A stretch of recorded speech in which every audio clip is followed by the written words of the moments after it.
Here we divide 153 by 5 in long division method.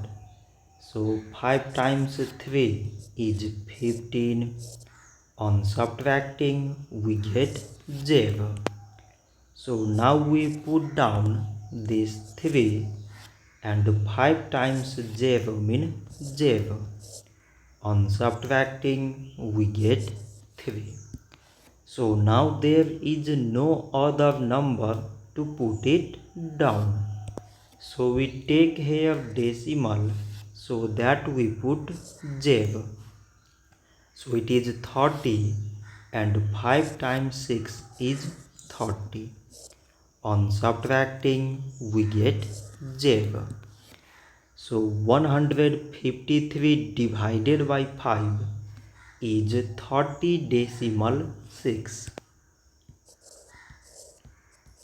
So this much for today and thanks for watching.